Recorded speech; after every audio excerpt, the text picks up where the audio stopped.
रामायण को बनाने पे आपका एक्सपीरियंस कैसा रहा? एवरीबडी वाज क्राइंग कि ये कभी खत्म नहीं होना चाहिए। सीता जी का स्वयंवर कभी नहीं हुआ। रियली? हाँ, रामायण के अनुसार लक्ष्मण जी ने लक्ष्मण रेखा कभी नहीं खींची। रामायण के अनुसार हनुमान जी के पास गदा कभी भी नहीं था। और उसके आगे आप एक जगह आएगी जहाँ पे न आसमान में सूर्य होगा न चंद्रमा, लेकिन प्रकाश होगा, which is northern lights, north pole. Shri Ram के अलावा सभी गलती करते हैं कहीं ना कहीं, श्री राम गलती नहीं करते। बस वाल्मीकि रामायण में सेतु बनाने के लिए पूरी की पूरी इंजीनियरिंग बताई गई है। हम भारतीयों के लिए रामायण और महाभारत ये कल्पना नहीं है, ये इतिहास है, ये घटा है। तो घटा कैसे है वो दिखाने के लिए हमने वाल्मीकि रामायण को अपना सब्जेक्ट बनाया। नमस्कार everyone, welcome to whistle pot. आज हम लोग बात करने वाले हैं एक ऐसे टॉपिक पर जिसे हम बचपन से देखते हुए आए हैं और कहानियाँ जिनकी हम बचपन से सुनते आए हैं, रामायण। हमारे साथ हैं आज तरुण गुप्ता, जो कि फिल्म मेकर एंड डायरेक्टर है और जो अभी रामायण को रिक्रिएट कर रहे हैं, जिसका टीज़र भी आ चुका है और 1 नवंबर को वो यूट्यूब पर रिलीज़ होने वाली है। तो तरुण, हम ये जानना चाहते हैं कि हम जो टेलीविज़न पे रामायण बचपन से देखते आए हैं, उससे आपकी रामायण किस तरह अलग है और कौन सी रामायण पे आप काम कर रहे हैं? ओके, सो अभी मैं आपके सामने कुछ फैक्ट्स रखने वाला हूँ। टेलीविज़न पे या फिल्म्स में जिस भी माध्यम पे आपने जो भी रामायण देखी है, वो वाल्मीकि जी की रामायण पे मूलतः और पूर्णतः आधारित नहीं है। ओके। जो सबसे पॉपुलर रामायण है टीवी की, हाँ। वो भी वाल्मीकि जी और तुलसीदास की रामचरितमानस का मिक्स है। मिक्सचर। और भी कई रामायणों का संदर्भ है उसमें, ओके। रामानंद सागर वाली जी। और लेकिन हमारे उत्तर भारत में वाल्मीकि रामायण और तुलसीदास जी की रामचरितमानस को ही लोग जानते हैं, ज़्यादा पढ़ा जाता है। घरों में तो 100% घरों में जो पाठ होता है वो रामचरितमानस का पाठ होता है, जिसे हम रामायण पाठ कहते हैं। Right, right.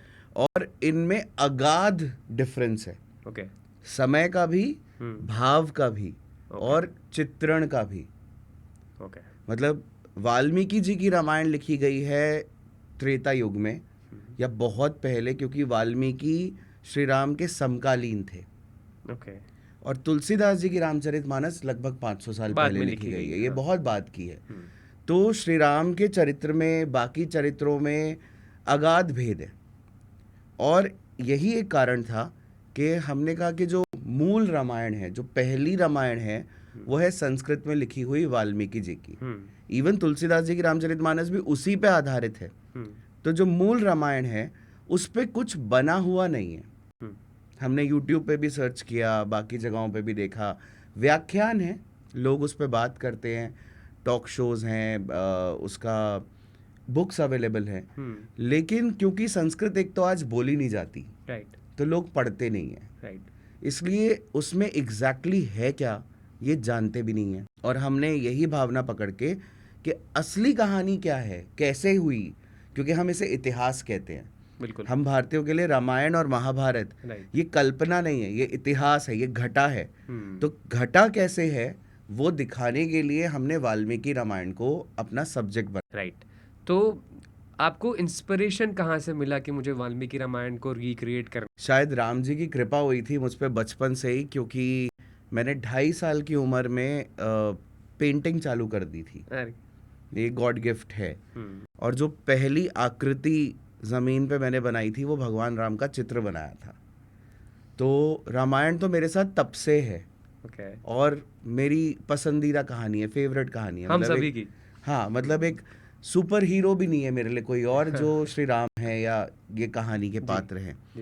तो मन में इच्छा तो थी कि बार बार कहनी है, और मैंने अब आज पहली बार नहीं बनाई है रामायण। इससे पहले मैं 2 बार रामायण बना चुका हूँ अलग अलग माध्यमों में, एनिमेशंस में।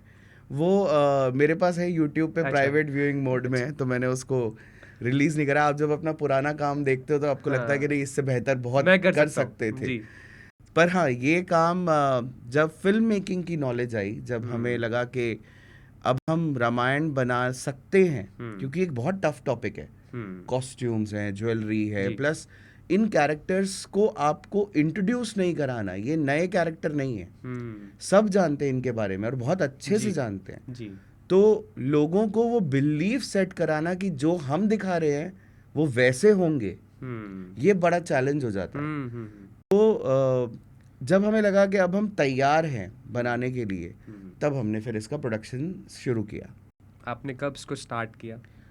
इसी साल जनवरी में जब राम मंदिर की प्राण प्रतिष्ठा हुई वहाँ पे, तो बहुत सारे लोग अपने अपने तरीके से ना अपनी खुशी व्यक्त कर रहे थे, कंटेंट बना रहे थे यूट्यूब के लिए, कोई म्यूजिक वीडियोस, कोई कुछ। तो मेरे पास भी जो मेरे सर्कल में लोग थे वो सब ना बहुत आइडियाज देते थे कि आपको तो इस सब्जेक्ट पे वैसे भी बहुत इंटरेस्ट है, तो आप भी कुछ बनाओ। मैंने कहा देखो इच्छा तो है, पर बनाऊं तो क्या बनाऊं। और किसी ने कहा राम मंदिर की इतिहास के ऊपर पूरे कहानी बना दो। और मुझे ना डिटेलिंग में काम करना बहुत पसंद है, कि ऐसे नहीं कि किसी ने बोला और बस बना दिया। मैं उसके पूरी स्किन में घुसूंगा, उसके बारे में पढ़ूंगा, उसको रिक्रिएट करना पड़े तो वो करूंगा, उसमें समय बहुत लगता।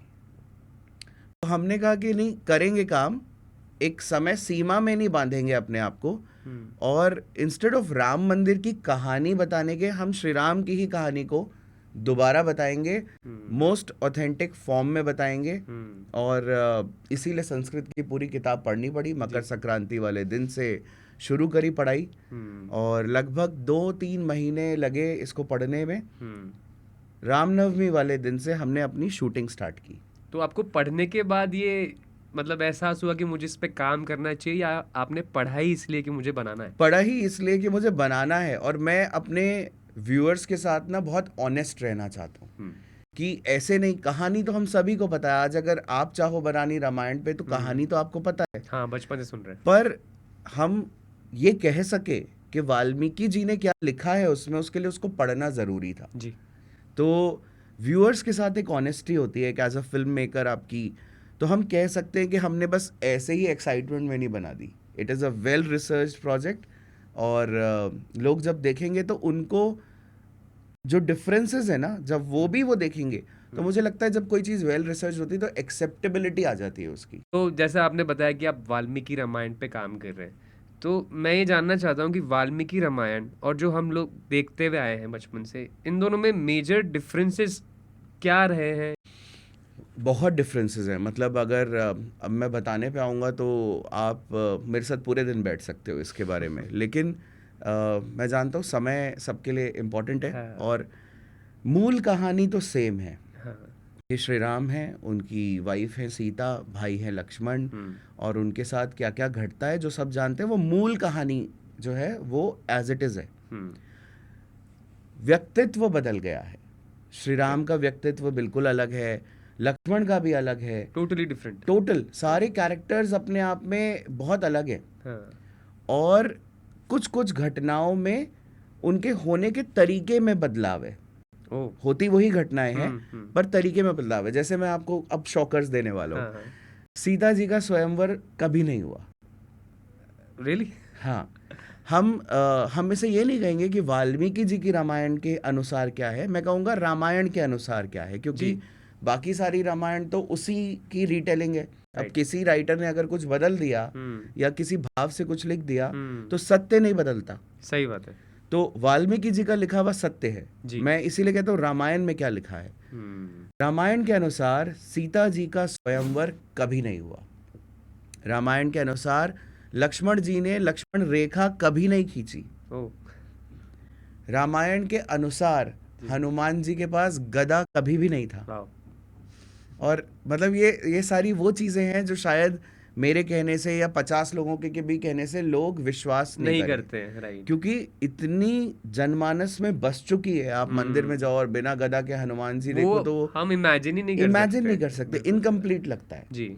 लेकिन पढ़िए, आप कहानी पढ़िए आपको, और जब इतना लॉजिकल है ना वाल्मीकि रामायण, जब आप पढ़ेंगे तो आपको लगेगा हाँ ये जो कह रहे हैं चाहे मन ना माने लेकिन सही बात कह रहे हैं। सही बात है। ये इतना लॉजिकल है, बहुत ह्यूमन कैरेक्टर्स हैं। हर एक चीज़ का आपको मतलब समझ में आएगा कि क्यों ऐसा है, क्यों हनुमान जी के पास गदा नहीं है, क्यों लक्ष्मण ने लक्ष्मण रेखा नहीं खींची, क्यों स्वयंवर नहीं हुआ, क्यों शादी के तुरंत बाद वनवास नहीं हुआ। तो ऐसे बहुत सारे डिफरेंसेस हैं। वाल्मीकि रामायण के अनुसार, मतलब इसके अकॉर्डिंग, श्री राम जी का जो चरित्र था वो कैसा उन्होंने बताया है, हम लोग उस बारे में जानना चाहते हैं। सबसे ज़्यादा तो मैं कहूँगा कि श्री राम, जो वाल्मीकि जी के श्री राम हैं, वो महापुरुष हैं, वो महामानव हैं। उनमें बहुत सी खूबियाँ हैं जी। और उन खूबियों में जो सबसे इम्पोर्टेंट है ना, वो है उनकी ह्यूमन अंडरस्टैंडिंग। वो अपने आसपास के लोगों को जितना अच्छे से समझते हैं ना, ह्यूमन वैल्यूज़ को, ह्यूमन भावनाओं को, नेचर को जो समझते हैं, वो श्री राम जैसा और दूसरा कोई नहीं है। और वाल्मीकि रामायण में श्री राम सूर्य हैं। ओके। उनके इर्द गिर्द ही सब कुछ घूमता है जी। कोई विलेन नहीं, कोई हीरोइन नहीं, ये सब सपोर्टिंग कास्ट है। श्री राम की ही कहानी है, इसीलिए रामायण है। जैसे एक घटना बताता हूँ रामायण में से। जब श्री राम पुष्पक विमान में वापस लौट रहे होते हैं तो वो भारद्वाज मुनि के दर्शन करने बीच में गंगा किनारे रुकते हैं, उतरता है विमान। वहां से वो हनुमान जी को अयोध्या भेज देते हैं कि आप अयोध्या जाइए और भरत को ये संदेश दीजिए कि हम आ रहे हैं और फिर मुझे यहीं पे आके मिलिए, फिर हम आगे जाएंगे। तो टीवी सीरियल्स में भी हमने यही देखा है। हाँ। किसी ने ये नहीं दिखाया कि क्यों भेजते हैं। केवल संदेश देने नहीं भेजते। वो ये कहते हैं वाल्मीकि जी के अकॉर्डिंग कि तुम भरत के पास जाओ, उसे संदेश दो कि मैं आ रहा हूँ, और नोटिस करना कि भरत की बॉडी लैंग्वेज कैसी है। अच्छा। अगर तुम्हें लगे कि वो जरा सा भी अनकंफर्टेबल है मेरी इस आने की खबर को सुन के, तो मुझे यहाँ आके बताना, मैं जाऊंगा ही नहीं वापस। जी। मतलब I will rather not make him uncomfortable. मुझे राज्य नहीं चाहिए, वो कंफर्ट उसका है। क्योंकि देखिए 14 साल से भरत राज्य को संभाल रहे हैं। हाँ, राम जी वनवास में थे। भले ही उन्होंने उस इमोशन में आके उस समय कह दिया हो कि आप ही राजा होंगे, पर जो 14 साल से राज्य को संभालेगा, क्या पता इंटरेस्ट आ जाए, क्या पता वो नहीं देना चाहे, कह ना पाए। तो श्री राम ह्यूमन इमोशंस को बहुत अच्छे से समझते हैं। वो सुमंत्र को जो रथ में लेकर आए थे श्री राम को वन में, राजा दशरथ के महामंत्री, उनको ये कह के वापस भेजते हैं कि आप जब तक अयोध्या वापस नहीं जाएंगे, माता कैकेयी को ये विश्वास नहीं होगा कि हम वन में गए। आप जब तक हमारे साथ रहेंगे तब तक वो सोचते रहेंगे कि सुमंत्र वापस ले आएंगे राम को। राइट। तो उनको पता है कि सोसाइटी कैसे डील करती है। जी। तो ये चरित्र उनका दर्शाता है। ये उनका चरित्र है। और श्री राम बहुत पराक्रमी है। आजकल हमने ना श्री राम को एक दायरों में बांध दिया है कि इन्हें क्रोध नहीं आ सकता। हाँ। जिस तरह हमको दिखाया गया है कि कोई कुछ भी बुरा कर ले, श्री राम हमेशा मुस्कुराते रहेंगे, उनको क्रोध नहीं आएगा। ऐसा नहीं है, बहुत क्रोध आया है रामायण में। कुछ घटनाएं ऐसी हुई हैं, और जहाँ सीता की बात आती है तो श्री राम को बहुत क्रोध आता है। रावण के ऊपर जब श्री राम को क्रोध आया कि जब पता चला उन्हें कि रावण ने हरण किया है, वो प्रतिज्ञा करते हैं कि मैं रावण ही नहीं उसके पूरे वंश का नाश कर दूंगा। और वो करते हैं ऐसा, जैसा हमको दिखाया नहीं, जैसा हमें उस तरह से दिखाया नहीं गया है। समुद्र जब बाधा बन रहा है श्री राम और सीता के बीच में, वो पूरे समुद्र को सुखाने को तैयार है। उन्हें इतना क्रोध आता है समुद्र पे। तो क्रोध श्री राम को आता है। तो जो मूल रामायण है उसका जो भाव है वो यही है कि श्री राम विष्णु अवतार हैं। ये पहले बालकांड में ही एक्नॉलेज कर लिया गया है। और उनका अवतार क्यों हुआ है? क्योंकि रावण को ही हराना है, उसका वध करना है। तो एक एजेंडा है, अवतार का एक कार्य है। उस कार्य को करने के बीच में क्या घटनाएं घट रही हैं, और क्योंकि वो मानव अवतार है तो मानवों के बीच में क्या घटनाएं घट रही हैं, ये रामायण का भाव है। तुलसीदास जी ने क्या किया है, उन सारी घटनाओं को लीला के तौर पे दिखाया क्योंकि वो भक्त थे। और बहुत ब्यूटीफुल लिखा गया है रामचरितमानस भी। लेकिन वो भक्ति वाला भाव है। उसमें क्या होता है कि भक्त के मन में, अब जैसे मुझे अगर कमल का फूल ज्यादा पसंद है, गुलाब नहीं पसंद है, तो मैं गुलाब को कमल लिख भी दूंगा तो फर्क नहीं पड़ेगा। वो भाव है, फूल फूल ही है।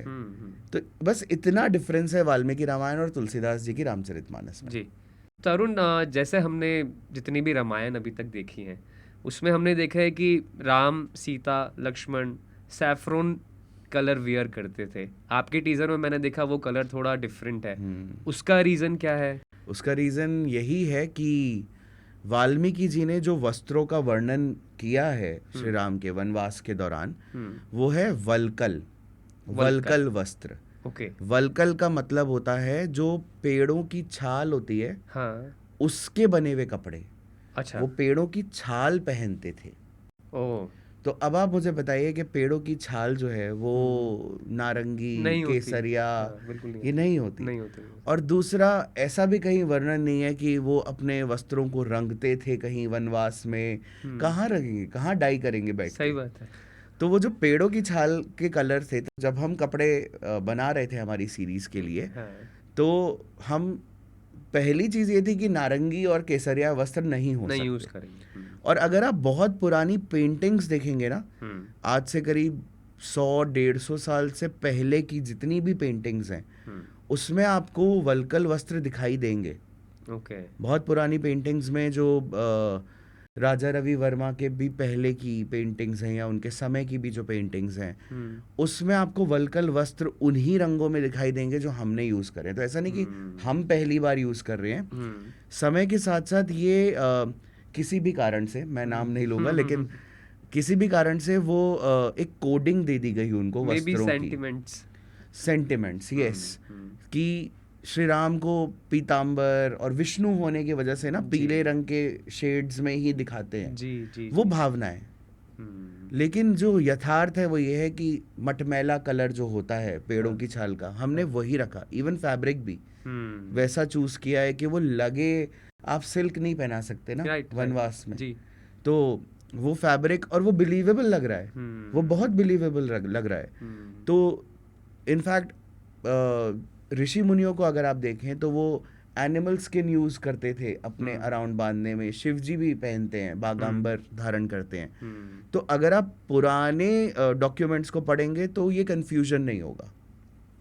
इससे ये शो करता है कि आपने बहुत डिटेलिंग में हर एक एस्पेक्ट पे आई थिंक यही कारण है कि अभी आप जब टेलीविजन पे या फिल्म में देख रहे हो बहुत सारी रामायण जो डिजास्टरस गई हैं, तो उसका कारण ये है कि या तो आप उसको इतना बदल देते हो अपनी इमेजिनेशन से कि वो मूल कैरेक्टर्स से बहुत दूर हो जाता है, और या फिर आप उतनी रिसर्च नहीं करते और बस बहुत लूजली बना देते हो। या फिर एक चीज ये भी होता है कि उसका बहुत ज्यादा कमर्शियल एस्पेक्ट, मैं उसको उतना बुरा नहीं मानता, क्योंकि हर कोई भावना के ऊपर काम नहीं करता। कई लोग कमाने के लिए काम करते हैं, लेकिन कमर्शियल एस्पेक्ट में भी या तो आप रामायण की कहानी मत कहो उसे, या तो आप रामायण मत कहो उसे। आप उसे आपकी इमेजिनेशन का कोई रामायण आधारित या रामायण इंस्पायर्ड कोई चीज कहो जी, उसको कहानी की तरह कहानी। अब हम साथ साथ है भी बनी थी, उसमें भी रामायण के कुछ भाव थे, लेकिन उन्होंने उसको रामायण नहीं कहा। जब आप रामायण कहते हो, जब आप वो कैरेक्टर्स के नाम लेते हो, तो लोगों के दिमाग में इमेज सेट है जी, फिर वो उससे बदलना नहीं चाहते जी। वाल्मीकि रामायण में हनुमान जी को किस तरह दिखाया गया है? ओके, तो जो जैसा आपने पहले बताया कि हनुमान भक्त हैं, उनको शायद प्रसन्नता भी होगी और दुख भी होगा, क्योंकि बहुत अलग चीजें हैं हनुमान जी के लिए। जैसा मैंने बताया कि गदा उनके पास नहीं है, तो हनुमान जी के पास गदा नहीं, कोई भी शस्त्र नहीं है। किसी भी वानर के पास कोई शस्त्र नहीं है। ओके। देखिए आप, ये 3 पावर सेंटर्स है जिनकी कहानी है, अयोध्या, किष्किंधा और लंका। लंका में रहते हैं राक्षस, अयोध्या में रहते हैं ये राम जी, हाँ। और सूर्यवंशी लोग, हाँ। और किष्किंधा में रहते हैं वानर, बाली, सुग्रीव, हनुमान, जाम्बवान। ये जो वानर क्लैन है, ये जंगलों में रहने वाले जो लोग हैं, इनके पास शस्त्र नहीं है। इसीलिए इन्हें शस्त्रधारी राम की आवश्यकता है बाली को मारने के लिए। वरना तो हनुमान जी बलवान थे, बाली को मार सकते थे। बाली को सामने आके द्वंद्व युद्ध में मारा ही नहीं जा सकता, इसलिए उन्हें कोई ऐसा चाहिए जो शस्त्र चलाना जानता हो। इसीलिए श्री राम दूर से शस्त्र चला के उसको मारते हैं। अब ये लॉजिक बना। दूसरा, हनुमान जी का मुक्का, उनका मुष्टि प्रहार इतना ताकतवर था कि वही गदा के बराबर था।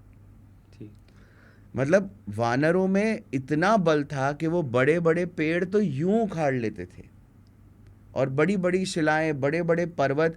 हनुमान जी का पर्वत उठाना कोई हनुमान जी के लिए बड़ी बात नहीं थी। वाल्मीकि जी ने लिखा है कि वानर इतने बलवान थे कि उन्होंने समुद्र में जब पुल बन रहा था, सेतु बना रहे थे, तो बड़ी बड़ी शिलाएं उठा के, पर्वत उठा के समुद्र में डाल दिए। तो ये किष्किंधा के सभी वानरों के लिए था? अधिकतर वानरों के लिए। जैसे हाँ। बहुत सारे वानरों का नाम आता है जो महाबलवान वानर थे, हनुमान, अंगद, बाली, सुग्रीव, गए, गवाक्ष, गंधमादन, ये बहुत सारे वानर हैं, नल, नील। हाँ। तो इन वानरों के अलावा 84 कोटि 84 करोड़ वानर सेना बताई गई है जो युद्ध में जिसने भाग लिया।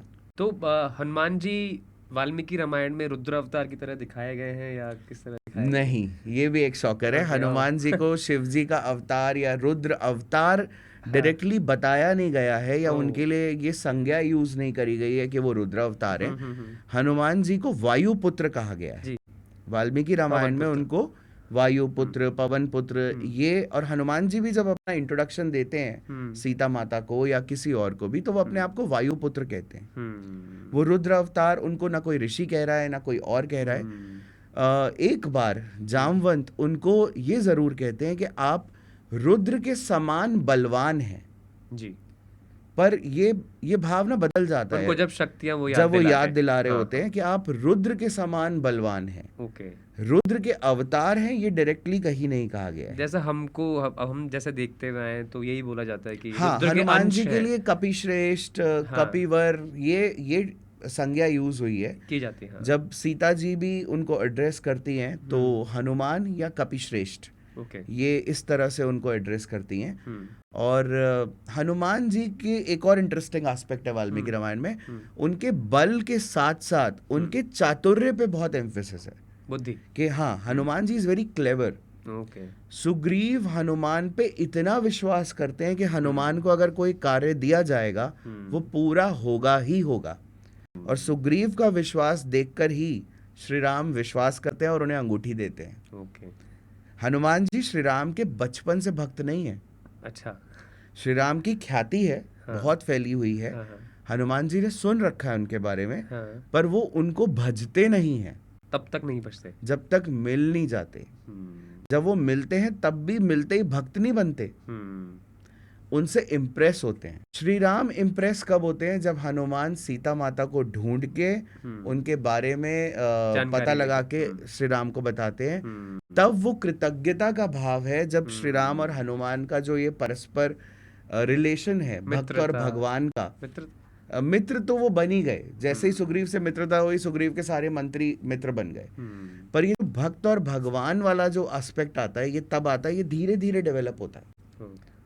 तो इसीलिए मैं कह रहा हूँ वाल्मीकि रामायण बहुत लॉजिकल है। हनुमान जी के अलावा जैसे आपने अभी पहले ही बताया कि बहुत सारे और भी वानर थे, तो उनमें से सबसे महत्वपूर्ण, सबसे इम्पोर्टेंट जिन्होंने राम जी को और हेल्प करी, वो कौन कौन थे जिसको आप मेंशन करना चाहेंगे या वाल्मीकि जी ने मेंशन किया है?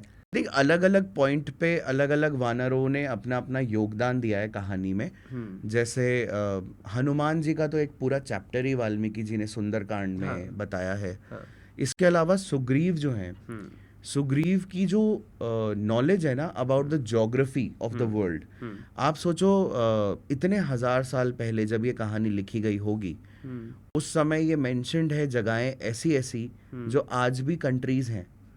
सुग्रीव ने जब सीता जी को खोजने के लिए दल भेजे चारों दिशाओं में, तो इतनी जगहों के बारे में बताया है खुद, उनको पता है कि जापान तक गया है ईस्ट का जो उनका दल है ढूंढने, उदयगिरी नाम था। अच्छा। हाँ, तो वो कहते हैं कि जो आप पूर्व दिशा में दल जाएगा उसमें अंग, बंग, अंग और बंग देश हो गए। अंग हो गया बिहार, बंग हो गया बंगाल और उड़ीसा वाला भाग, फिर स्वर्णद्वीप विच इज थाईलैंड, आज भी थाईलैंड के एयरपोर्ट का नाम स्वर्णभूमि एयरपोर्ट। देन रूपक द्वीप विच इज म्यांमार, हाँ, यवद्वीप इंडोनेशिया, फिर शोर नदी, शोर नदी इज कंबोडिया जो आगे आप अंकोर वट देखते हो, एंड देन उसके भी आगे Udayagiri, the land of rising sun, Japan. तो जापान तक भेजा है, वेस्ट में यूरोप तक भेजा है, नॉर्थ में नॉर्दर्न लाइट्स तक भेजा है। नॉर्थ के लिए वो कहते हैं कि आप जब उत्तर दिशा में जाएंगे तो आप कौशल, मगध, विदेह, इन तीनों देशों में आप देखना, गंगा और यमुना के तलहटी में देखना, हिमालय के जंगलों में देखना। जब आप हिमालय पर्वत क्रॉस कर जाएंगे तो आपको 100 योजन का लंबा खाली मैदान मिलेगा, वो है तिब्बत। जब आप उसके आगे जाएंगे तो श्वेत रंग का कैलाश पर्वत मिलेगा। उसके साइड से आप बराबर से जाना तो आपको एक ऐसा देश मिलेगा जहाँ पे सब्जियां कम उगती हैं, विच इज रशिया। और उसके आगे आप एक जगह आप आएगी जहाँ पे ना आसमान में सूर्य होगा ना चंद्रमा, लेकिन प्रकाश होगा, which is northern lights, north pole. Valmiki Ramayana में कितने कांड है? अच्छा, सो वाल्मीकि रामायण में टोटल 7 कांड है। हाँ। अगर आप आज पुस्तक देखो, हाँ, तो उसमें 7 कांड है। हाँ। बालकांड, अयोध्या कांड, अरण्य कांड, किष्किंधा कांड, सुंदर कांड, लंका कांड, हाँ, और युद्ध कांड, और उसके बाद में उत्तर कांड। तो थोड़ा थोड़ा अगर आप बोलें कि इसका थोड़ा थोड़ा ब्रीफ अगर आप पहले आपको मैं बता देता हूँ, क्योंकि आई एम श्योर बहुत सारे व्यूअर्स को पता नहीं होगा कांड का मतलब क्या होता है। हाँ, बताइए। तो आजकल एक वो टर्मिनोलॉजी यूज होती है, कांड हो गया, हाँ, वो एक्चुअली इसी से आया है। अच्छा, ओके ओके। मतलब कांड अगर संस्कृत में जाएंगे तो हाँ, समय की बात कर रहे हैं। ओके। समय खंड, जब हम समय को बांट देते हैं एक पार्ट में, उसको कहते हैं खंड। वो समय खंड में क्या घटा, खंड से आया कांड। ओके। जो क्रिया हुई उस खंड में वो कांड कहलाया।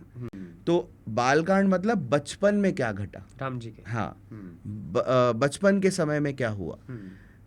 अयोध्या कांड मतलब अयोध्या में क्या घटा। ओके। अरण्य कांड, अरण्य इज जंगल, जंगल, हाँ, तो जंगल में क्या घटा।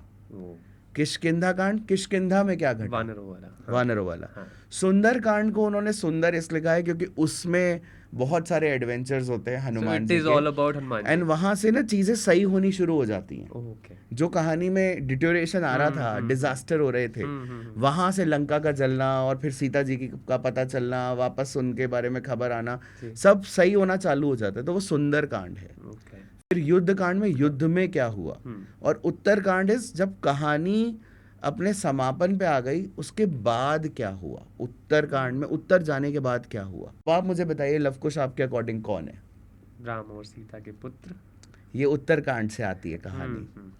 लवकुश का पहली बार जो वर्णन है वाल्मीकि रामायण में वो उत्तर कांड में नहीं है। ओके। उत्तर कांड में तो है ही, पर उत्तर कांड में पहली बार नहीं है। ओके। पहली बार वर्णन है बाल कांड में, श्री राम के बाल कांड में। कैसे रामायण शुरू कैसे होती है, कहानी में एक हल्का सा ओवरव्यू बता देता हूँ, अब आप डॉट्स कनेक्ट कर सकते हैं। सो वाल्मीकि जी को श्री राम के बारे में कुछ नहीं पता। ओके। तो वो कहानी भी झूठी है कि वो राम राम जपते जपते और वो साधु बन गए। वो कोई डाकू नहीं थे पहली बात तो। वो प्रचेता के 10वें पुत्र थे, ये वाल्मीकि रामायण में क्लियरली बता रखा है। तो उनको श्री राम के बारे में कुछ नहीं पता, उन्हें कुछ लिखने का मन है, किसी का जीवन चरित्र, और वो कंफ्यूज्ड हैं कि मुझे किस पे मैं लिखूं। तो नारद जी से पूछते हैं वो कि नारद जी तो तीनों लोकों में घूमते हैं, सबको जानते हैं। कहते हैं आप सबको जानते हैं, आप मुझे बताइए कि आज की तारीख में पृथ्वी पर इस समय जो जीवित हो उनमें ये सारी क्वालिटीज, 10 क्वालिटीज गिना देते हैं, इन्हें धारण करने वाला कौन है। तो नारद जी कहते हैं आपने जितना बताया है वो सारी चीजें धारण करने वाला एक ही व्यक्ति है आज की तारीख में, वो है श्री राम। और वो अयोध्या के राजा हैं, अयोध्या में जन्म हुआ है उनका, सूर्यवंश में। उनके साथ ये सब कुछ घट चुका। वो पूरी कहानी बता देते हैं वाल्मीकि को राम जी की, कि वो वन में गए, सीता जी का हरण हुआ, रावण के साथ युद्ध हुआ, और वो विष्णु ही हैं, और उन्होंने वापस आके अभी अभी वो राजा बने। ओके। ये नारद जी उस समय बताते हैं, युद्ध कांड के बाद की बात है। ये युद्ध कांड की पूरी कहानी हो चुकी है। हाँ। और उन्होंने बताया कि अभी अभी वो आए हैं वनवास से और राजा बने हैं। तो वाल्मीकि जी उनके ऊपर वो कहानी लिखते हैं, उनकी वो कहानी लिखते हैं रामायण। अब लिखने के बाद उनको ये होता है कि मैं ये किसे पढ़ाऊं, मैंने लिख तो दी। तो वो अपने आश्रम में देखते हैं, उनके आश्रम में 2 बच्चे हैं, उनके शिष्य, जिनका कंठ बहुत सुरीला है, वो है लवकुश।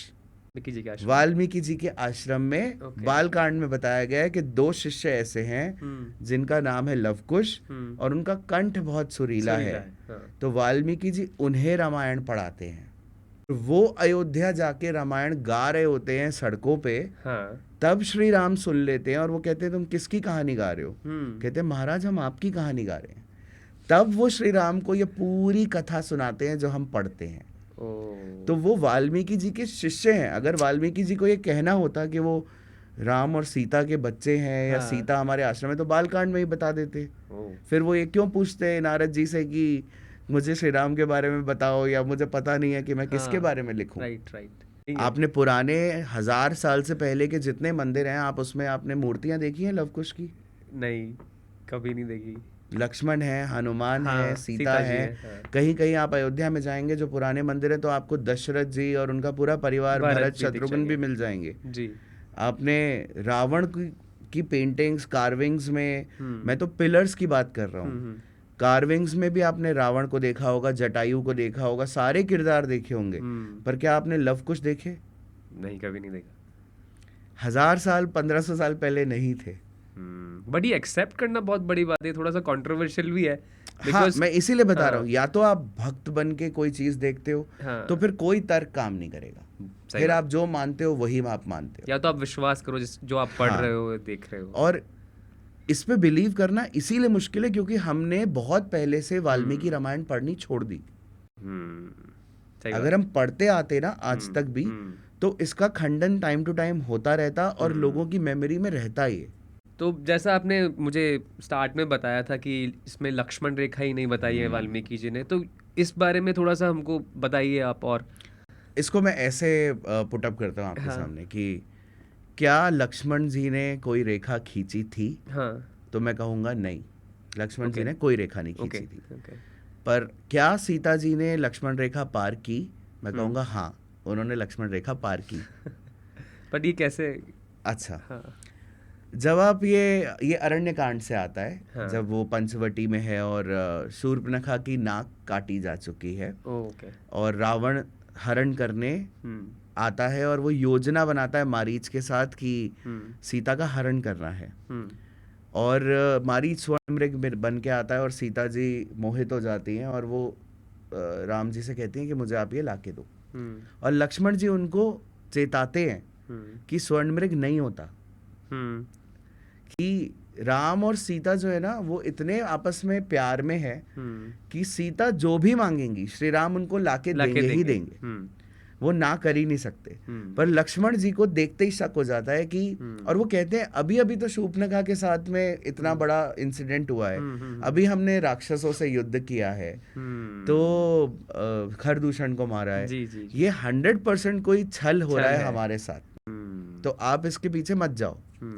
पर राम कहते हैं कि देखो अगर छल भी है, माया भी है, राम कॉन्फिडेंट है, तो मैं जाऊंगा। तो मैं इसको भी खत्म कर दूंगा। हाँ, मतलब हाँ, इसके लिए मुझे रुकने की जरूरत नहीं है। हाँ, हाँ, हाँ, पर सीता ने मांगा है तो जाना तो जाना पड़ेगा। पड़ेगा। हाँ, तो वो चले जाते हैं। हाँ, अब वही होता है कि मारीच को मारते हैं और वो श्री राम की आवाज में चिल्लाता है और सीता हम्म घबरा जाती हैं। हम्म तो how a typical women will be in that scenario कि जिसके हस्बैंड के ऊपर प्रॉब्लम आ जाए तो वो कैसे बिहेव करेंगी? सीता भी वैसे ही बिहेव करती है। आप यकीन नहीं मानोगे, वो लक्ष्मण जी को इतना बुरा बुरा बोलती हैं कि मैं जब पढ़ रहा था तो मेरे को मतलब विश्वास मुझे नहीं हो रहा था कि ऐसा है। वो ये तक कहती हैं कि मैं समझ गई कि तुम क्यों नहीं जाना चाहते, क्योंकि तुम्हारी नज़र मुझ पे है। ओह, मतलब ये भी कहती है कि या तो तुम्हें भरत ने भेजा है हाँ, हमारे पीछे कि मौका देख के हमारा अनिष्ट कर दो, या हमारे बारे में सारा मतलब ये चेक रखो कि हम अयोध्या वापस जाके कुछ अटैक करने का तो नहीं सोच रही, डाउट्स, राजभार वापस ना डाउट्स कि या तो तुम्हें भरत ने भेजा है, तुम भरत के एजेंट बन के आए हो हमारे साथ एज अ पहरेदार, हाँ, या फिर तुम्हारी खुद की नज़र मुझ पे है कि तुम ये वेट कर रहे थे कि श्री राम का अहित कब हो और मैं अपना मौका ढूंढूं, पर मैं तुम्हें नहीं प्राप्त होंगी, मैं श्री राम की हूँ। ये पूरा कॉन्वर्सेशन है और लक्ष्मण इतने शॉक में है ये सुन के कि वो भी डांटते हैं सीता जी को, भले ही वो भाभी हैं पर डांटते हैं। वो कहते हैं आपकी बुद्धि भ्रष्ट हो गई है, आपके ऊपर घोर विपदा आने वाली है, जो आप ऐसी बातें कर रहे हो मैं इनका एक्सप्लेनेशन भी नहीं दूंगा। और वो लिटरली विवश होके, हताश होके, दुखी होके, और वो कहते हैं अब आपके साथ जो बुरा हो आपकी जिम्मेदारी, वन के देवता आपकी रक्षा करें, मैं यहाँ से जा रहा हूँ, आपने मुझे विवश कर दिया जाने को। ओके। और वो चले जाते हैं स्ट्रेट अवे, वो कोई रेखा नहीं खींचते। वो कहाँ चले जाते हैं लक्ष्मण जी श्री राम जी की श्री हेल्प राम करने? को ढूंढने, उनकी मदद करने, देखने क्या हुआ है। उनको विश्वास है कि श्री राम के साथ कुछ बुरा नहीं हुआ होगा, लेकिन क्योंकि सीता जी इतनी ज्यादा ओवरवेल्म हो रही कहा है उस है तो समय, जाना कहा है, हम्म तो वो वहां टिक नहीं पाते, वो उन्हें जाना पड़ता है। हम्म तो लक्ष्मण जी ने कोई रेखा नहीं खींची, हम्म पर सीता जी ने लक्ष्मण जी के धैर्य की रेखा पार की, जो ओके बाद में फिजिकल रेखा बन गई। तो वो हमको दिखाया इस तरह गया है कि वो वो एक भाव है रेखा ना, है। भाव में आप उसको, अब हाँ आप ओपनली ऐसे डायलॉग्स बता दोगे लोगों को तो लोग सोचेंगे कि अच्छा सीता जी भी ऐसी थी। हम्म मतलब इससे सीता जी की गरिमा में कोई कमी नहीं आती, क्योंकि हाँ सीता जी को बाद में पछतावा भी होता हाँ है। हाँ जब हनुमान जी उनसे मिलने आते हैं तो वो उनसे क्षमा मांगती है लक्ष्मण जी से कि उनको कहना कि मैंने उनके लिए ऐसा ऐसा कहा, जी यही मैं भोग रही हूँ। हम्म पर ह्यूमन है ना, हम्म श्री राम के अलावा सभी गलती करते हैं कहीं ना कहीं, श्री हम्म राम गलती नहीं करते बस। तो वाल्मीकि रामायण में सीता और रावण का इंटरेक्शन कैसा रहा? ओके, सो वाल्मीकि रामायण में पहले तो सीता जी जो हैं वो एक बहुत ही स्ट्रॉन्ग विल्ड इंडिपेंडेंट थिंकिंग वाली लेडी हैं। वो राजकुमारी थी, स्किल्ड थी, वॉरफेयर में भी स्किल्ड थी, एजुकेटेड थी। ओके और आप सोचो कोई राजकुमारी हो, कोई रानी हो, वो कैसी होगी? आप वनवास सीता जी ने खुद स्वीकार किया है, ओके खुद डिमांड किया है। ये उनका डिसीजन था कि मैं श्री राम के साथ वन में जाऊंगी। ना श्री राम ने कहा, ना किसी और ने उन पे वनवास दिया। सीता जी का ही डिसीजन था कि मुझे स्वर्ण मृग चाहिए। उनको किसी ने ऑफर नहीं किया। सो उनको जो चाहिए होता है वो अपनी बात बहुत प्रखरता से रखती है। वो श्री राम को कहती भी हैं जब ये लोग पंचवटी आ रहे होते हैं कि आप राक्षसों के साथ युद्ध मत करो। वो अपनी ओपिनियन देती हैं कि in my opinion you should not mess with राक्षस। हमारे को क्या काम है, हम वन में आए हैं, ठीक है, आप अपने वचन का पालन कर रहे हो, हम शांति से रह के वापस चले जाएंगे। पर श्री राम उनको धर्म समझाते हैं। तो ये जो किरदार है ना, शायद इनको गढ़ा ऐसे है कि इनका इंटरेक्शन श्री राम से हो, फिर वो धर्म समझाएं। तो सीता जी ऑब्वियसली एक बहुत डिवोटेड वाइफ है, उनका प्रेम है श्री राम से, उतना ही प्रेम है जितना श्री राम का है। तो रावण को तो वो बहुत इंसल्ट करती हैं, बहुत भयंकर, डरती भी हैं उससे, सहमी भी दिखाया गया है, रोती भी हैं, दुख में है क्योंकि श्री राम से दूर है, जैसे कोई भी महिला, जैसे कोई भी महिला होगी। लेकिन एट द सेम टाइम अपने डर को छुपा के रावण के सामने उसको लिटरली जलील करती हैं बहुत। वो ऐसा भी कहती हैं कि मतलब तुम अपना बखान मेरे आगे कर रहे हो, मुझे ऐसा लगता है कि श्री राम और लक्ष्मण के सामने जैसे दो शेरों के सामने तुम एक कुत्ता भौंक रहे हो। राम जी लंका की तरफ जा रहे होते हैं, जैसा बताया गया है कि वानरों ने उनको हेल्प किया राम सेतु बिल्ड करने के लिए। इस बारे में वाल्मीकि रामायण में क्या डिटेलिंग है या किस तरह से इसको दिखाया गया है?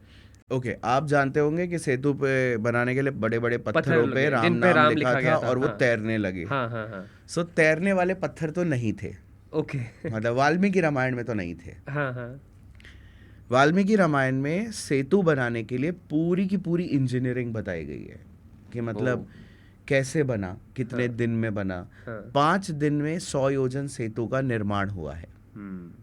और ये भी बताया गया कि पर डे कितना सेतु बना, पहले दिन कितना बना, दूसरे दिन कितना बना। और बड़े बड़े पेड़ों को काट के उनकी लकड़ियों से पहले एक बेस तैयार हुआ, और फिर बड़ी बड़ी शिलाओं को, पर्वतों को समंदर में डंप किया गया ताकि वो एक वाटर ग्राउंड लेवल रेज हो सके और उस पे से चल के वो जा सके लोग। तो इस तरह की इंजीनियरिंग थी। तो राम नहीं लिखा गया था? नहीं, राम नाम नहीं लिखा गया था। इनफैक्ट ये तक बताया गया है, क्योंकि एक डाउट मेरे दिमाग में ना बचपन से आता था कि सेतु बना दिया लंका तक 100 योजन, तो उधर से राक्षसों ने उस सेतु को तोड़ा क्यों नहीं? आने क्यों दिया?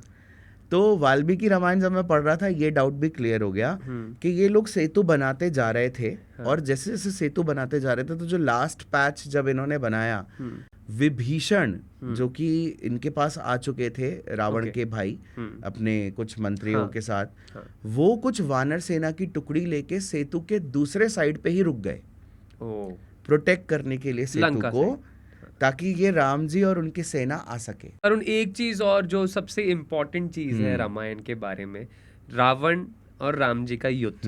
तो वाल्मीकि रामायण में इस युद्ध को किस तरह बताया गया, या किस तरह इसको स्टार्ट किया गया था और किस तरह अंत हुआ रावण का, ये किस तरह बताया गया है? अच्छा, सो क्योंकि युद्ध कांड एक बहुत बड़ा कांड है और उसमें बहुत कुछ घटता है। हाँ मैं आपको संक्षेप में बताऊंगा हाँ। कि स्टार्ट तो वैसे ही हुआ कि राम जी जब लंका पहुंच गए और रावण ने अपने गुप्तचर भेजे शुक सारण उनकी सेना में पता लगाने, और बिल्कुल वही है जो हमने सीरियल में देखा है।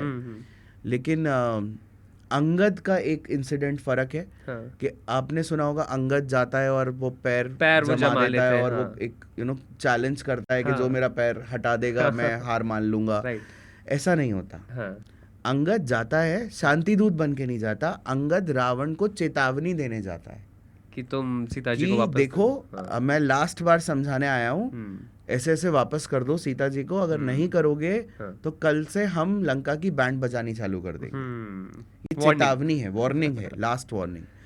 और रावण गुस्से में आके अपने राक्षसों को बोलता है इस वानर को पकड़ लो, और वो सारे आके पकड़ लेते हैं अंगद को। अंगद अपने बल से, क्योंकि वानरों में बल बहुत है ना, हाँ। सबको अलग अलग दिशाओं में फेंक देता है एक साथ, और फिर गुस्से में सभा में पैर मारता है जोर से, जो भूकंप आ जाता है वहां, और फिर वो छत तोड़ के निकल जाता है। ओके, तो वो जमा के नहीं खड़े होते? वो जमा के खड़ा नहीं होता, मतलब why will he show his strength उस तरह से। उसका जितना काम है उसने किया, और वो अपना जब उसको गुस्सा आया उसको पकड़ रहे हैं तो करके निकल गया। और जो लंका दहन किया था हनुमान जी ने, लंका दहन तो होता है। ओके। लंका दहन वैसे ही होता है जैसा तुलसीदास जी ने बताया गया उस तरह से। फिर इसके बाद पहली जो कमान है युद्ध की, वो रावण के बेटे और जो उसके दरबारी हैं वो संभालते हैं। प्रहस्त, मेघनाथ जो रावण का बेटा है। सबसे पहले प्रहस्त की मृत्यु होती है, और प्रहस्त को मारने वाले जो हैं वो हैं सुग्रीव। ओके। लक्ष्मण नहीं मारते, हमने सीरियल्स में लक्ष्मण को देखा। हाँ, लक्ष्मण को देखा है। प्रहस्त को सुग्रीव मारते हैं। बहुत वानरों ने बहुत योद्धाओं को मारा है, राक्षसों के। मेघनाद आके 2 बार राम लक्ष्मण सहित वानर सेना को बहुत आसानी से हरा देता है। मेघनाद। ओके। सो मेघनाद पहली बार में आता है तो वो श्री राम और लक्ष्मण पे नागपाश चला देता है, जिससे दोनों ऑलमोस्ट पैरालाइज्ड हो जाते हैं, इमोबाइल एकदम। और उनको वहां बचाने आते हैं गरुड़, क्योंकि वो विष सारा खींच लेते हैं। फिर उसके बाद मेघनाद आता है और ब्रह्मास्त्र चला देता है पूरी वानर सेना पे, राम लक्ष्मण सहित, और सभी मरणासन हो जाते हैं। मतलब राम को पता है, राम कह रहे हैं लक्ष्मण को, डायलॉग है उसमें कि मेघनाद हम पे ब्रह्मास्त्र चला रहा है, तुम मेरे साथ यहाँ पे खड़े होके इस ब्रह्मास्त्र का प्रहार सहो, क्योंकि ये लोक सृष्टा ब्रह्मा का शस्त्र है। इसका अपमान हम नहीं कर सकते। तो वो सहते हैं और ऑलमोस्ट मरणासन पहुंच जाते हैं। जो जामवंत जी बताते हैं कि अगर हनुमान जिंदा है तो हम सब जिंदा हो जाएंगे, हनुमान को ढूंढो, उनको भेजो हिमालय पे। और हनुमान एक बार नहीं जाते संजीवनी बूटी लेने, हनुमान का काम ही ये है वहां पे युद्ध में, वो 2-3 बार हिमालय जाते हैं बूटियां लेने, जैसे हमको दिखाया कि लक्ष्मण जी के लिए गए थे वो। सो जब पहली बार में ये पूरी सेना पे संकट है, तब वो जाते हैं हनुमान जी और बूटियां लेके आते हैं। और 4 दिव्य औषधियां हैं जो बताई गई हैं। वो कौन सी? संजीवनी, विशल्यकर्णी, संधानी, और एक और है जो मुझे एकदम अभी याद नहीं आ रही, जो हम फिर उसमें देखेंगे, जो आप सीरियल में देखेंगे उसमें। तो इन सभी की अलग अलग प्रॉपर्टीज है। संधानी मतलब जो संधान करती है, कटे अंगों को जोड़ देती है। और ये दिव्य औषधियां समुद्र मंथन से निकली हैं उस समय। तो इनके बारे में जामवान को पता है, और वो बताता है हनुमान को कि तुम जाओ और औषधियां ले आओ। फिर रावण आता है युद्ध में, और श्री राम के हाथों परास्त हो जाता है, और निहत्था करके उसको वो भेज देते हैं। और फिर रावण तिलमिला जाता है। मेघनाद ऑफर करता है कि मैं दोबारा जाता हूँ, क्योंकि मैं 2 बार जीत चुका हूँ, तो मैं तीसरी बार भी जाता हूँ। पर रावण ना अब इरिटेट हो रहा है। तो रावण कहता है नहीं तुम मत जाओ, तुम 2 बार गए पर रिजल्ट उसका कुछ नहीं निकला, भले ही तुम जीते थे। अब मैं कुंभकर्ण को उठाऊंगा। और कुंभकर्ण को क्यों उठाऊंगा? क्योंकि कुंभकर्ण में इतनी ताकत है कि वो एक दिन में पूरी वानर सेना को खा सकता है। तो कुंभकर्ण को उठाया जाता है, और कुंभकर्ण रावण को बहुत डांट लगाता है कि मैं तुमको बोला था ये काम मत करो, मतलब प्रॉब्लम में आ जाओगे। फिर भी वो नहीं मानते तो कुंभकर्ण को भेजते हैं और कुंभकर्ण आता है, युद्ध करता है, त्राही त्राही मचाता है और फिर श्री राम युद्ध करने आते हैं और कुंभकर्ण को मार देते हैं। वहाँ एक सेटबैक है रावण के लिए। फिर मेघनाद कहता है कि नहीं, मैं अब यज्ञ करता हूँ और मैं यज्ञ करके शक्ति प्राप्त करूंगा और मैं फिर लड़ाई करूंगा। विभीषण को पता है कि अगर इसने यज्ञ पूरा कर लिया तो इसको कोई नहीं मार नहीं हरा पाएगा। तो वो जल्दबाजी में आते हैं श्री राम के पास कि आप लक्ष्मण को भेजो कि मेघनाद से लड़ना है। और वो जाते हैं गुफा के बाहर, बुलाते हैं मेघनाद को और उनका युद्ध होता है और मेघनाद को मार देते हैं लक्ष्मण। उसका बदला लेने रावण आता है युद्ध भूमि में, अपने पुत्र की मृत्यु का बदला लेने। और वो लक्ष्मण को नहीं ढूंढ रहा, वो विभीषण को ढूंढ रहा है कि विभीषण ने पता बताया था तो वो शक्ति जो है वो लक्ष्मण पे नहीं चलाता, वो विभीषण पे चलाता है। लक्ष्मण विभीषण को बचाने के लिए बीच में आ जाते हैं, जो शक्ति उनको लग जाती है, जिसके लिए संजीवनी बूटी लेने हनुमान जी दोबारा जाते हैं। और फिर उसके अगले दिन श्री राम और रावण का युद्ध दोबारा होता है और राम रावण को मार देते हैं। तो जैसा उनका जो ये बताया जाता है कि उनका अवतार इसलिए हुआ था कि दो भाइयों का, उनको रावण एंड कुंभकर्ण। नहीं, वो रामायण से नहीं आती वो कहानी, वो विष्णु पुराण से आती है। हाँ, रामायण में रावण को कोई अच्छा एंगल नहीं दिया गया है। रावण ना ही शिव भक्त है, मतलब मैं ये नहीं कहूंगा कि शिव जी की पूजा नहीं करता, एक टाइम पर उसने करी है। ऐसा बताया गया है कि पूर्व काल में उसने बड़ी घोर तपस्या करी है शिव जी की, ब्रह्मा जी की, उनसे वरदान प्राप्त करे हैं। पर आज की तारीख में रावण शिव भक्त है या नहीं, ऐसा कोई महिमा मंडन नहीं है। तो वाल्मीकि जी ने वो नहीं, वाल्मीकि जी का रावण एब्सोल्युटली बैड है। जो लोग कहते हैं कि रावण ने सीता माता को कभी नहीं छुआ, ये बिल्कुल बकवास बात है। वाल्मीकि रामायण के अकॉर्डिंग बहुत क्लियरली सीधे सिर से पकड़ा था, बालों से और जंगा से। तो रावण ने वो बलपूर्वक उनका हरण किया था। और सिर्फ सीता जी ही नहीं, उससे पहले कई स्त्रियां हैं जिनके साथ दुर्व्यवहार रावण ने किया है, जो वाल्मीकि रामायण में मेंशन्ड है। तो रावण वाज एब्सोल्युटली बैड।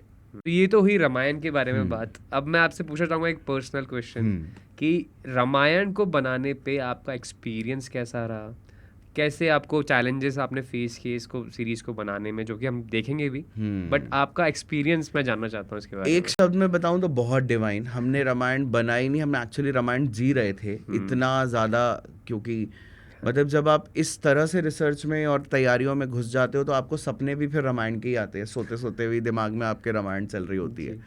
तो हम वो जी रहे थे। चैलेंजेस तो ये थे कि एक तो कास्टिंग, कि आपके किरदार वो दिखें जो लोगों ने ऑलरेडी देखे हुए हैं, और संस्कृत आनी चाहिए थोड़ी, हिंदी पे पकड़ होनी चाहिए। तो सबसे ज़्यादा मुश्किल जो था कि आज के एक्टर्स जिनकी व्हाट्सएप लैंग्वेज हो चुकी है, उनको वो त्रेता युग की लैंग्वेज उनके द्वारा बुलवाना, कि अभी भी मेरे शब्द भी कुछ कुछ वैसे निकल रहे हैं, क्योंकि इतनी ट्रेनिंग चली उनकी कि वो आदत पड़ गई है।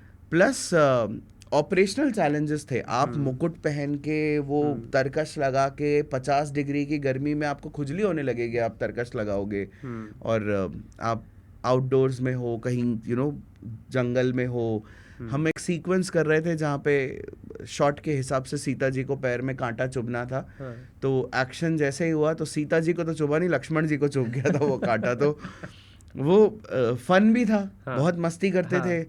तो हमने इतना जिया है उसको कि लास्ट डे जब था तो ऐसा कोई व्यक्ति नहीं था सेट पे जो देखने आए थे शूटिंग, वो भी कैरेक्टर्स भी, एवरीबडी वाज क्राइंग कि ये कभी खत्म नहीं होना चाहिए कोई कहानी। वो मुझे बोल रहे थे आप दोबारा रामायण बनानी चालू कर दो, कि इतना ज़्यादा है। एंड देन वो डिटेलिंग देख के ना बड़ी खुशी होती है जब आप वो मुकुट देखते हो, जब आप वो कॉस्ट्यूम देखते हो, ताड़का का सीन, वो ब्लोअर्स चलाना और वो पत्ते उड़ाना, मतलब ऐसा लग रहा था कि हम उन डिवाइन कैरेक्टर्स को सामने उनके साथ काम कर रहे हैं। ऐसा भी फील आया है हमें कि शायद कोई शक्ति हमारे साथ थी जिसने ये बनवा दी, कि यह इतनी स्ट्रांग इच्छा थी कि जिस वजह से ये बन गई। उसके बिना हो भी नहीं सकता, आई थिंक हो नहीं सकता। आप रामायण एक ऐसी लार्जर देन लाइफ कहानी है, एंड नॉट जस्ट कहानी है, इतना इमोशनल से जुड़ा हुआ चीज़ है कि आप टस से मस नहीं हो सकते। आपने भी कोई कैरेक्टर प्ले किया है आपकी मैंने इसमें रामायण में? वाल्मीकि जी का कैरेक्टर किया है, और बहुत सिंपल रीज़न है उसका, क्योंकि उनके डायलॉग्स में ना संस्कृत बहुत है, और मेरी संस्कृत नेचुरली अच्छी है, तो मैं रिस्क नहीं लेना चाहता था कि वाल्मीकि जी के कैरेक्टर में कोई एक्टर स्ट्रगल करे। तो और प्लस मेरी दाढ़ी थी उस समय, अभी तो छोटी है, बाल लंबे थे, दाढ़ी थी, तो मैंने तो ओरिजिनल इन्हीं बालों को कलर करके, और वो कैरेक्टर मेरा लुक जा रहा था। मैंने कहा ये तो बहुत अच्छा है, और मुझे छोटा रोल चाहिए था कि मैं बिजी ना रहूं। तो मैं वाल्मीकि जी का एक ही दिन में मैंने पूरा टेक दे के सब शूट करके, क्योंकि आप और सब कुछ खत्म मैनेज कर रहे हो, हाँ, film making, production, this was the only reason. पर एक्चुअली करके बड़ा मजा आया, सूत्रधार का रोल करने में और सूत्रधार बनने में। हाँ, तो अब आप हमको बताइए कि इस रामायण के कितने एपिसोड्स हैं, कब कब वो रिलीज होंगे, कहाँ पे हम इसको देख सकते हैं? यूट्यूब पे हम देख सकते हैं ऑब्वियसली। यूट्यूब पे मेरा चैनल है तरुण गुप्ता फोटोग्राफी, जिस पे ये रामायण आएगी दिवाली वाले दिन से 1 नवंबर, और 20-20 मिनट के 20 एपिसोड्स हैं। तो कोइंसिडेंस देखिए कि हमने शुरू किया रामायण को रामनवमी पे शूटिंग, और हमारे दिमाग में ये था कि दिवाली पे हम इसको रिलीज करेंगे, और उसका कोई ये कारण नहीं था कि डेट का कैलकुलेशन था कि 1 नवंबर को दिवाली है। कारण ये था कि दिवाली जुड़ी ही रामायण से है जी। लेकिन अब आप ये 20 एपिसोड देखेंगे तो ये खत्म होंगे 20 हफ्तों बाद, अगले साल रामनवमी पे। तो ये एक पूरा तो सर्कल बन गया। सर्कल बन गया। अरे तो मैं तो बहुत एक्साइटेड हूँ कि बचपन से हम किसी जिस चीज़ को हम देखते आए अलग पर्सपेक्टिव से, इसको एक नए पर्सपेक्टिव से देखेंगे यूट्यूब पे हम लोग। आप बताइए इसको। मैं कहूँगा यहाँ पे थोड़ा सा आपकी बात को करेक्ट करूँगा, नए पर्सपेक्टिव से नहीं, ओरिजिनल पर्सपेक्टिव से हम इसको देखेंगे। राइट। और आई एम श्योर लोगों को पसंद आएगी। मैं चाहूँगा भले ही आप उसको चाहे नकारें या एक्सेप्ट करें, पर जो चीज़ लिखी जा चुकी है उसको एक बार ज़रूर देखिए। ये आप ही के लिए नहीं, आने वाली भी जो जनरेशन्स हैं वो, वरना स्वरूप ना इतना बदलता जाएगा कि हमारे आने वाली जनरेशन श्री राम को भगवान की जगह सुपर हीरो या सिर्फ एक कैरेक्टर के तौर पे देखना चालू कर देंगे। तो हर जनरेशन को अपनी पुरानी इस इतिहास को देखते रहना बहुत ज़रूरी है। आप माने कुछ भी माने, वो आस्था का प्रश्न है, पर वाल्मीकि रामायण को जहन में ज़रूर रखिए। तो ज़रूर देखिए Tarun Gupta's Ramayan from 1 November on YouTube. Thank you.